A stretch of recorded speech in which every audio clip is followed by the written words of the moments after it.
Palavra do Senhor na carta aos Efésios, capítulo 3, versículo 20 ao versículo 21.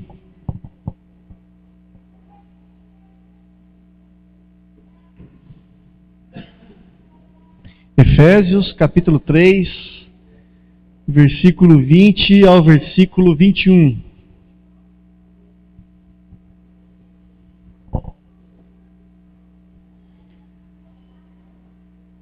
Amém? Todos acharam? Mesmo assentado, mas em reverência à palavra de Deus, acompanhem comigo a leitura.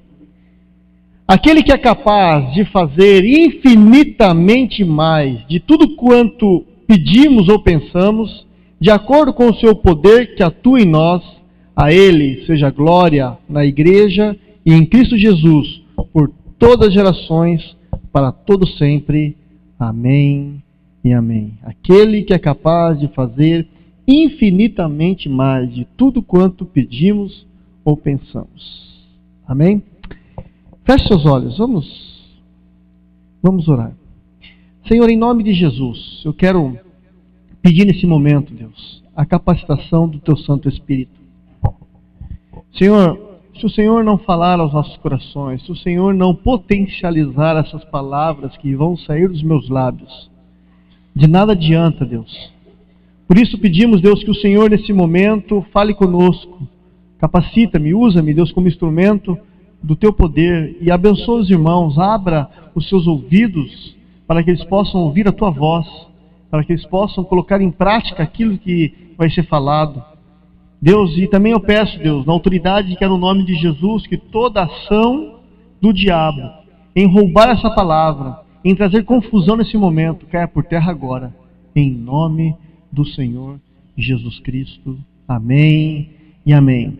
Queridos, nós estamos aí na caminhada dessa série de sermãos, cujo tema é, tá lá, marcas de uma igreja que faz a diferença, né? E por que nós estamos trabalhando essas mensagens? Por quê? Porque, queridos irmãos, estamos construindo juntos um pensamento de como deve ser uma comunidade, de como se faz a diferença no meio da qual ela está inserida. Porque existe um perigo muito grande dentro dessa visão. Eu até coloquei no slide lá uma questão de construção. Coloca para nós lá, Mateus. Nós estamos construindo aí, né? Um pensamento sobre como deve ser uma igreja que faz a diferença. Porque existem alguns perigos de uma igreja bem-sucedida. E um desses perigos, meus irmãos, é nos acomodarmos, é acharmos que está tudo muito bom. Nós temos comunhão, nós temos paz, as coisas têm andado redondamente, e já está tudo bom. Para que chegar mais gente na igreja? Vai ter problema no estacionamento, vai ter problema com criança, para quê? Então vamos fazer o seguinte, vamos colocar uma placa bem grande na frente da igreja, e nós colocamos assim, ó, não há vagas, procure uma igreja mais próxima da sua casa. O que você acha? Não há vagas, não é? Claro que não, né, meus irmãos? Porque uma igreja, uma comunidade cristã, ela é inconcebível para uma comunidade cristã ter uma atitude assim. A igreja, ela é feita não para nós que estamos dentro dela, mas para as pessoas de fora. E alguns teólogos dizem que a igreja é a única instituição da sociedade que ela é criada não para quem está dentro, mas para quem está fora, né?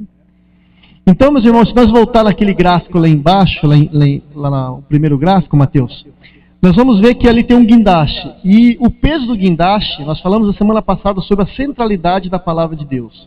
Uma igreja que faz a diferença é uma igreja que tem como base dos seus princípios a palavra de Deus. Coloca lá, Mateus, lá em cima, lá embaixo, lá você vai ver que tem no peso desse guindaste é a palavra de Deus. Por quê? Porque somente através da palavra de Deus quando ensinada com integridade, com relevância, tem o poder de transformar homens e mulheres a partir da encarnação da palavra, a partir dos princípios da palavra. Esses homens e mulheres são transformados e passam a ser agentes de transformação em suas famílias, em suas empresas, nas organizações, nos órgãos públicos. Aonde esse homem e essa mulher estiver inserida, ele é um agente transformador, porque a palavra de Deus transforma as nossas vidas. Ela muda a gente. Quando nós temos um contato com a palavra de Deus, essa palavra, ela muda a gente por dentro. Eu não sei você, mas eu era diferente antes de conhecer a palavra. E cada dia que eu estudo, muitas vezes eu penso que venci algumas coisas, e quando eu olho para a palavra eu falo, puxa vida, eu preciso melhorar nisso aqui ainda. É o Espírito Santo de Deus que vai trazendo a revelação nos nossos corações, daquilo que nós precisamos ser moldados, né? Foi isso que aconteceu quando os reformadores, lá no século XVI, eles resgataram a palavra de Deus. Infelizmente, naquela época, a igreja estava um pouco saindo do seu rumo, e os reformadores buscaram novamente o princípio da palavra de Deus. E hoje nós somos as consequências desse resgate. Nós somos alcançados por essa palavra. E eu lembro que semana passada eu terminei com 3 dicas para vocês, espero que vocês tenham colocado em prática. A primeira dica era: reserve alguns minutos, ou um tempo para a palavra. Leia a palavra de Deus. Busque o Senhor através dela. Tenha um tempo. Priorize a palavra de Deus. A segunda dica era: concentre-se no propósito da palavra. Por que será que Deus está falando isso comigo? Será que Ele está falando que eu estou lendo apenas para mim, apenas para mim olhar e passar batido? Não, Deus está falando para nós colocarmos em prática. Deus fala conosco. Quando a palavra está aberta, é a boca de Deus que está falando, está aberta. E a terceira dica, meus irmãos, é que quando vocês tiverem os seus momentos de reflexão, que vocês escutem a voz de Deus, que vocês anotem no papel, que vocês reflitam, se rendam à palavra, aquilo que o Senhor tem falado. Por isso, meus irmãos, eu quero desafiar você, atrás do seu boletim tem um espaço em branco ali. Eu desafio você, a partir desse domingo, dos próximos, você anotar tudo que o pastor falar, e colocar ali, e meditar durante a semana, junto com a leitura devocional. Você medita no que foi feito, no que foi falado, porque é apenas a palavra de Deus que transforma, e é algo necessário para nós, anotarmos, refletirmos em cima. Porque, meus irmãos, apenas a palavra de Deus é que transforma, não é a palavra do pastor Marcelo. E aqui existem 2 perigos. O primeiro perigo é você achar que a minha palavra, a palavra do pastor Marcelo, é a verdade. Queridos irmãos, a palavra do pastor Marcelo não é a verdade. A verdade é a palavra de Deus. Por isso, tudo que eu falar aqui, você tem que anotar. E tem que ver, porque se eu citar um versículo errado, ou ter um pensamento errado, você pode me corrigir. Mas é preciso que você reflita e entenda que é a palavra de Deus que é a verdade. Não é a palavra do pastor, não é a palavra do ser humano. A palavra de Deus é a verdade. Esse é o primeiro perigo. Achar que o pastor tem toda a verdade. O segundo perigo, meus irmãos, é as pessoas resistirem ao que eu estou dizendo porque querem resistir a mim. E elas não se rendem à palavra de Deus, que ela é transmitida por mim. As pessoas tem pessoas que quando alguém sobe para falar, para pregar, olha para a vida do irmão e fala, fecha o filtro. Porque não gosta do irmão, ou porque aquele irmão tem algumas coisas erradas. Meus irmãos, não resistam ao que a pessoa, porque vocês estão resistindo à palavra de Deus. E eu não sou dono da verdade, mas eu estou transmitindo a verdade. Então é um perigo comum, muitas vezes, as pessoas resistirem à palavra por conta do pregador. E acabam não debruçando a palavra de Deus. Cuidado com isso. Mas nessa noite nós vamos falar sobre a amplitude da visão. Lembra? Primeira marca, a centralidade da palavra. A segunda marca, amplitude da visão. Depois da Bíblia, meus irmãos, a igreja precisa de uma visão clara, diretamente dada por Deus. E sem essa visão, a igreja não avança, ela apenas sobrevive. E tem uma frase que está ali, vai ser colocada para vocês, é uma frase que está no livro, num dos livros que eu tenho lido, e diz o seguinte: a relevância e a influência de uma igreja local, ela está grandemente condicionada à visão que a comunidade possui de Deus, de si mesma e de sua missão. A relevância, a influência, ela está condicionada à visão que ela tem de Deus, de si mesma, da comunidade e da missão que ela tem. E eu tenho a plena convicção, meus irmãos, que muitas igrejas locais aí no mundo atual, elas vivem muitas vezes em si mesmadas, olhando para si mesmo, não experimentam o poder de Deus, o agir de Deus através delas, pois a visão que elas têm de Deus é uma visão muito pequena, é uma visão centrada apenas à sua denominação, apenas à sua igreja. O Deus dessas comunidades é um Deus muitas vezes velho, é um Deus que se esquece das coisas, é um Deus com artrite, está capengando, não faz mudanças, não faz o sobrenatural. E essas igrejas, por conta disso, não se veem como um agente transformador na história, no lugar onde ela está inserida.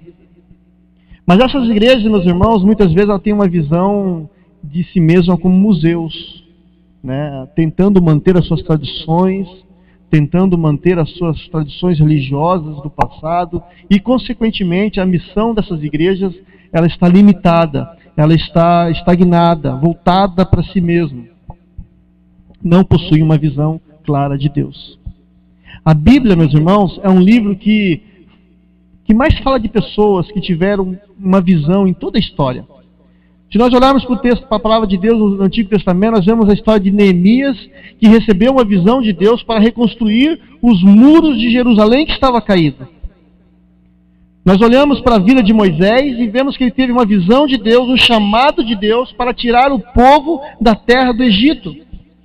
Olhamos para a vida de Josué e vemos que ele teve um chamado de Deus, uma visão de Deus para ele entrar com o povo na terra de Canaã.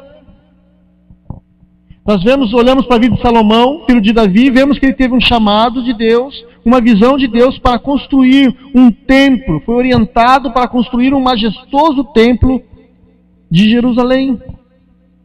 Nós olhamos para a vida de João Batista e vemos que ele teve uma visão, um chamado, um propósito em sua vida de abrir os caminhos do Senhor. Olhamos para a vida do apóstolo Pedro e vemos que ele teve uma visão. Qual era a visão do apóstolo Pedro? Pregar para os judeus.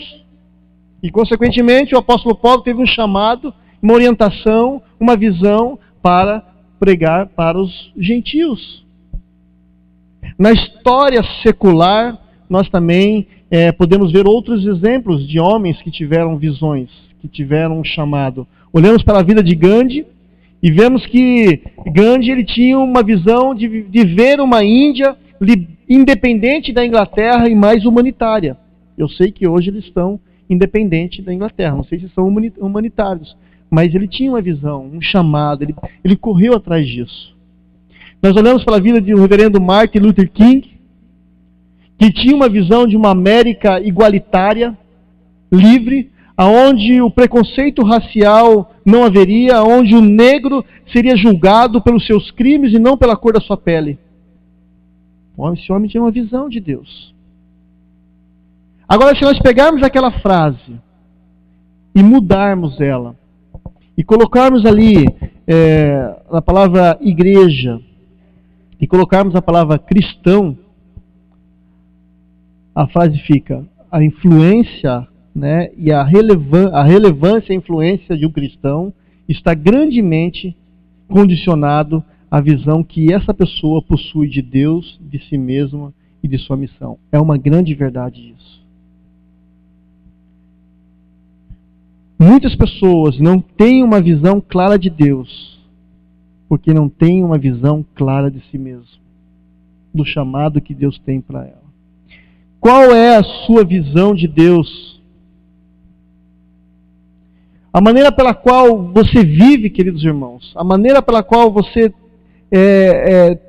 está andando nessa terra, reflete o tamanho da visão que você tem de Deus em seu coração. A sua prática revela o tamanho de Deus que você tem no seu coração.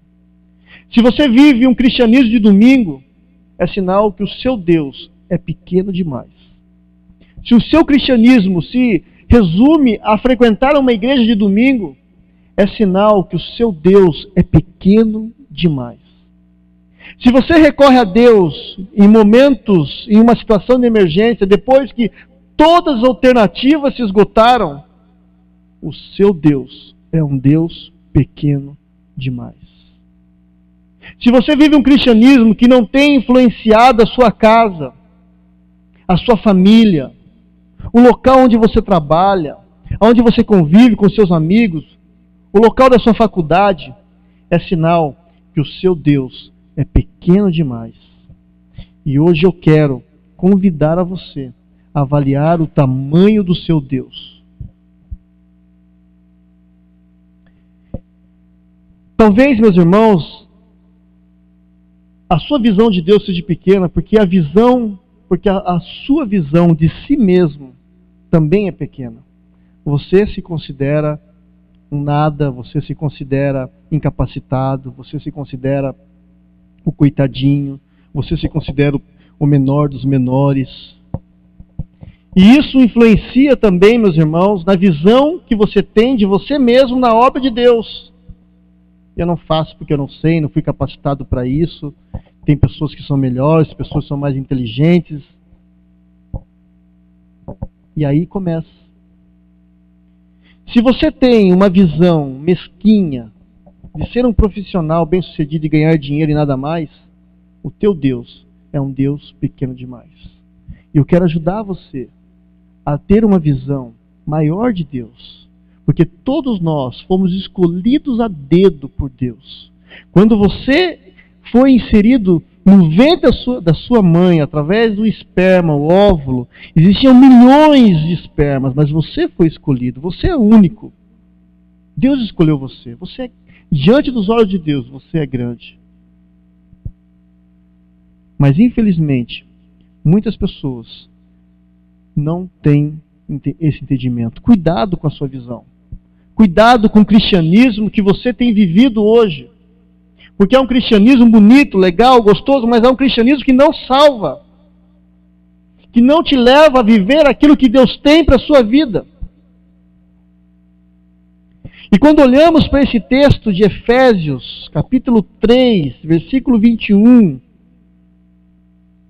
esse texto, meus irmãos, é o final da oração do apóstolo Paulo. E ele termina a sua oração para os discípulos que estavam em Éfeso, que eram de Éfeso. Mas para entendermos por que Paulo ora daquela forma, dizendo, olha, aquele que é poderoso para fazer infinitamente mais de tudo quando pedimos ou pensamos, para entender o que Paulo está querendo dizer, nós precisamos voltar os nossos olhos para a igreja de Éfeso e conhecer um pouco dessa cidade, para saber a obra que Deus fez na cidade de Éfeso. A cidade de Éfeso, queridos irmãos, no primeiro século, ela é um grande exemplo do poder de Deus, no poder surpreendente de Deus. Essa cidade é um testemunho daquilo que Deus pode fazer através de homens, aquilo que Deus faz, infinitamente mais de tudo que pedimos ou pensamos, de acordo com o propósito dele que opera em nós. Se olharmos de uma perspectiva humana e colocar o cristianismo, meus irmãos, dentro dessa cidade, era uma tarefa praticamente impossível que o cristianismo existisse nessa cidade. Olhando para a cultura dessa cidade, olhando para o contexto, era impossível por conta de muitos motivos, mas eu quero elencar 2 motivos primeiramente. O primeiro motivo que era impossível, que essa cidade era uma cidade constituída dos maiores centros comerciais, políticos e religiosos de todo o Império Romano. Era a 3ª cidade da Ásia, uma cidade constituída, uma cidade culturalmente forte. A cidade de Éfeso tinha uma cultura bem elaborada e consolidada em torno da religião. O centro da religião se concentrava na grande deusa Diana, ou Artemis. Os gregos chamavam de Diana, a tua Bíblia está Diana, mas os romanos chamavam de a deusa Artemis, a deusa da fertilidade, a deusa caçadora, que caçava, que dava essas coisas que eles acreditavam. E segundo estudiosos, meus irmãos, o culto a Artemis era a maior religião daquela época, a que possuía mais adeptos do mundo antigo. Era a religião que mais tinha membros naquela época. O templo de Diana, para os irmãos terem uma ideia, foi uma das 7 maravilhas do mundo. Ele tinha 130 metros de comprimento por 70 metros de altura, de pedras de mármore revestidas de ouro. Era uma cidade consolidada na religião. E em torno a esse culto ainda da Diana, existiam outros cultos pagãos, outros deuses. Havia 3 templos do Império Romano, que era o culto ao imperador. Tudo girava em torno da religião. Política estava envolvida pela religião. A economia estava envolvida pela religião. Era uma cidade turística. Muitas pessoas vinham de várias nações para cultuar a Diana. Essa era uma cidade onde havia as prostitutas cultuais, onde as pessoas se prostituíam com aquelas mulheres como uma forma de adoração a Deus. Tudo girava em torno, meus irmãos, e é por conta disto que esta é uma cidade onde aos olhos humanos é impossível que o cristianismo penetrasse nessa cidade. Era impossível. Por isso que essa cidade é um testemunho do poder de Deus quando o evangelho chegou ali. O segundo motivo, meus irmãos, que torna-se ainda mais impossível quando você olha para o cristianismo do primeiro século. Imagine você que o cristianismo estava surgindo. Tinha poucos anos de vida. E ainda ele era proveniente de uma cidade desconhecida como a Galileia. Galileia e Judéia eram províncias periféricas ali do grande Império Romano. E o pior, meus irmãos, o cristianismo é um movimento que surge através de um sujeito, um rabi, um mestre que não foi formado pela lei deles, que vivia numa cidade, Nazaré, uma cidade insignificante até mesmo para os próprios judeus. Você vê isso lá em João, capítulo 14, capítulo 1, versículo 45, quando Filipe, ele foi a falar para Natanael que ele havia conhecido o mestre, e Filipe disse o seguinte: havendo achado aquele a quem Moisés escreveu na lei e de quem escreveram os profetas, Jesus de Nazaré, filho de José, disse Natanael: pode vir alguma coisa boa de Nazaré? Nem eles tinham alguma afeição por essa cidade. Era uma cidade insignificante. E esse rabi, esse judeu que estava sendo conhecido como mestre, ele tinha como seguidores, na sua maioria, um bando de homens simples, pescadores, que não conheciam nada. E eu pergunto para você, meus irmãos, como um sujeito que sai de uma cidade insignificante, que é seguido por um bando de pescadores, consegue alcançar uma cidade tão bem estruturada, tão bem fechada religiosamente, coesa, como a cidade de Éfeso? Como? Somente através do poder de Deus. É por isso que Éfeso comprova que Deus é capaz de fazer infinitamente mais de tudo quanto pedimos ou pensamos, através do poder que opera em nós em Cristo Jesus. Para Deus, queridos irmãos, não há nada impossível. Nada é impossível para Deus. Tenha um Deus grande, sonhe em coisas grandes. O tamanho do seu Deus é o tamanho do seu pedido. Se você pedir pequeno, seu Deus é pequeno. Toda quarta-feira eu sempre falo, irmãos, os irmãos falam, vamos orar para aquela irmã que está com câncer. Eu falo, irmãos, o câncer, ele dá medo nos homens, mas não em Deus. Porque Deus fala assim, ó, e o câncer vai embora. Nada é impossível para Deus. E se Deus, queridos irmãos, não tem feito coisas grandes na minha vida, na sua vida, em nossas vidas, é porque a nossa visão de Deus é pequena demais. Não porque Ele é pequeno, porque Ele é grande.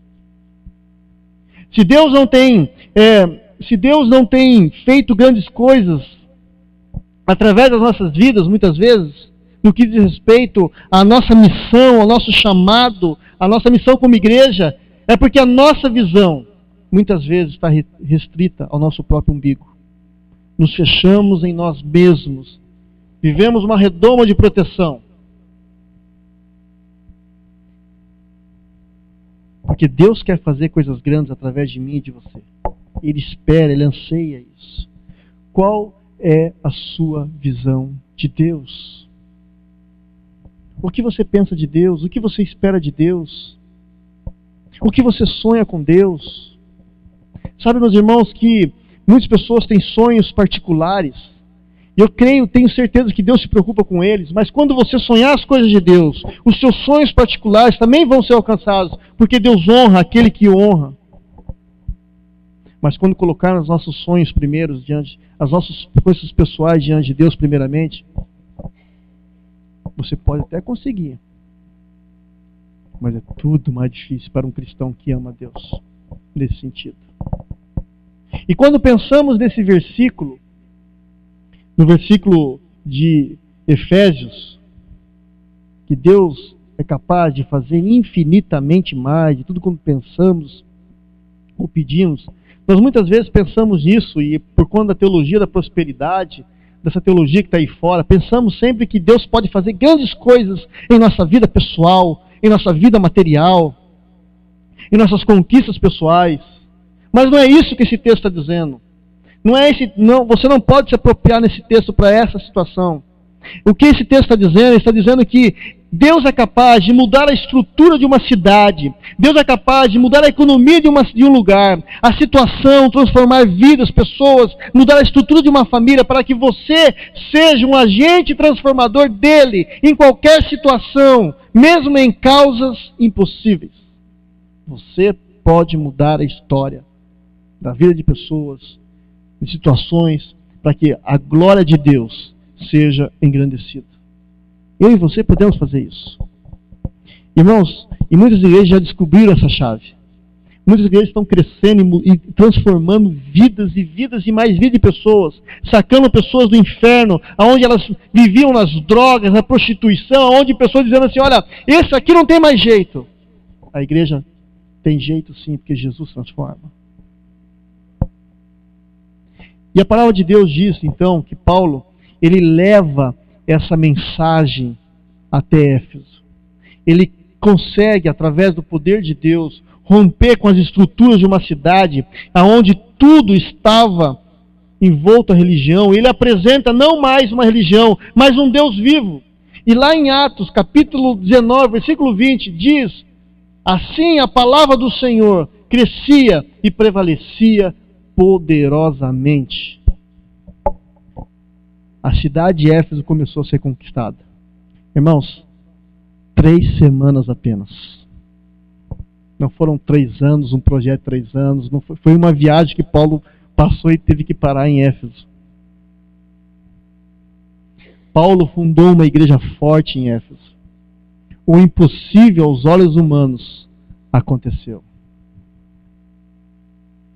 Se você tiver uma visão clara de Deus e ampliar os seus conceitos de Deus e ampliar a busca na sua palavra e começar a olhar para fora da caixinha da religiosidade que muitas vezes nos prendem, você será um instrumento poderoso da mão de Deus. E você impactará vidas que jamais você imaginou que se dobraria diante dos pés de Jesus através da sua vida.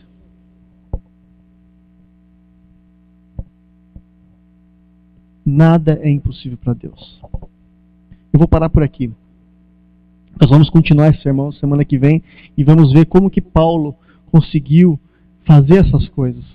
As características de Paulo, como ele conseguiu alcançar uma cidade tão religiosa para o Senhor. Mas o que eu quero deixar no teu coração, meus irmãos, é que eu e você, precisamos rever o tamanho do nosso Deus e nosso coração, para que nós possamos cumprir a vontade de Deus em nossas vidas. Amém? Marcas de uma igreja que prevalece: centralidade na palavra, amplitude na visão. Feche seus olhos. Vamos orar. Pai, em nome de Jesus, eu quero pedir, Senhor, nessa noite, que o Senhor, ó Pai, nos ajude, Senhor Deus, a enxergarmos o Senhor com olhos que veem, Senhor Deus, a grandeza do Senhor, ó Pai. Senhor, nos ajuda, porque muitas vezes nós ficamos tão presos à estrutura, tão presos aos nossos preconceitos pessoais, tão presos, Senhor Deus, a tantas outras coisas que esquecemos que o Senhor é um Deus poderoso, o Senhor é maior que a igreja, o Senhor é onipotente, é o grande eu sou. O Senhor, não podemos colocar o Senhor numa caixinha de religião, porque o Senhor é muito maior que isso. Abra os nossos olhos, Senhor. Abra os olhos dessa igreja, Senhor. Abra os olhos da nossa liderança, da minha liderança, da minha vida, para que nós possamos, ó Pai, olhar com olhos para um Deus grande e sonhar coisas grandes e alcançar vidas, ó Pai, para a glória do Teu nome, Senhor. Isso que eu lhe peço. Abençoe esses irmãos, ó Pai, e leve eles debaixo da Tua proteção para os seus lares. Em nome de Jesus. Amém.